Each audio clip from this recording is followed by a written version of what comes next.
m'en vais faire la simulation qu'on appelle. Dans le fond, je m'en vais comme vivre un vrai cas à l'hôpital, mais vécu à l'école. Puis c'est ça, dans le fond, ça nous met en contexte, mais un contexte qu'on connaît pas. Fait que c'est un petit stress, mais je pense que c'est un bon stress parce qu'on peut se tromper, justement. C'est la place pour se tromper puis pour pouvoir mieux apprendre par la suite. Allô Catherine! Bonjour! Ça va bien?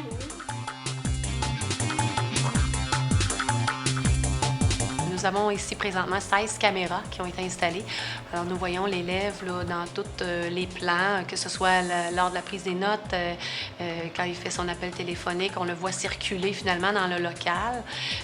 Que ce soit la préparation de la médication, on a une caméra qui est juste au-dessus du chariot. Ça nous permet de voir comment elle prépare sa médication, ça utilise les bonnes seringues, les bonnes aiguilles.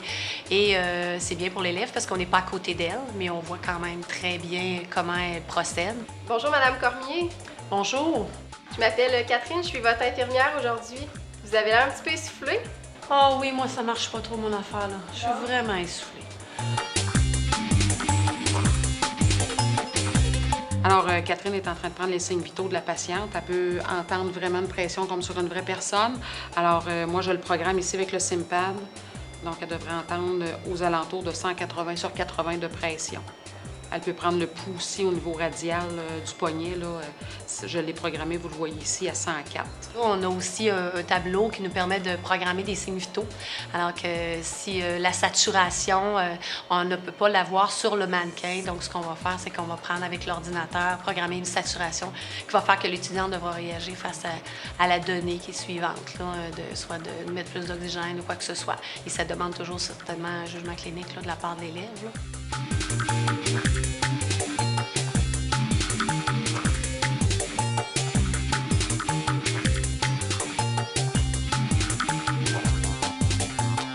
Catherine soupçonne un problème pulmonaire, elle va ausculter les poumons. Moi, je décide du bruit qu'elle entend. Alors, je vais aller sur mes petits poumons, je vais lui mettre des crépitants, ce qui signifie qu'il y a de l'eau au niveau des poumons.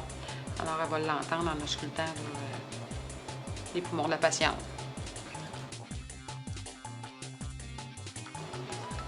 Mon cellulaire sonne, Catherine appelle le médecin. Je fais le médecin, je vais lui répondre.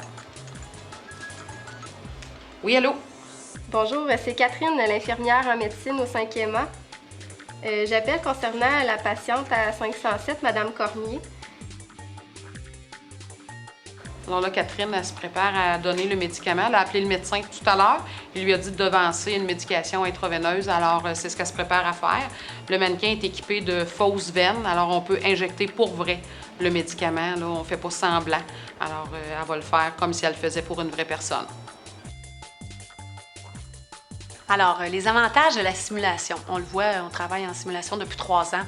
Ce qui est comme avantage, c'est que l'étudiante va aller intervenir auprès du mannequin et va pouvoir faire tous les soins. Donc, prendre les signes vitaux, il va y avoir une donnée qui va apparaître. Elle peut injecter la médication dans le mannequin. Et toujours ça dans un contexte sécuritaire. Quand on est dans un vrai client, il y a beaucoup de choses à un moment donné où on doit s'arrêter en stage et dire à l'élève, je te retire le client. C'est trop dangereux actuellement, ton patient va trop mal. Dans ces cas-ci, on peut laisser aller l'élève jusqu'au bout. Et c'est ça le gros avantage de la simulation. La simulation, c'est vraiment enrichissant. Ça nous permet de vivre la situation avec un mannequin avant de pouvoir le vivre à l'hôpital avec une vraie personne.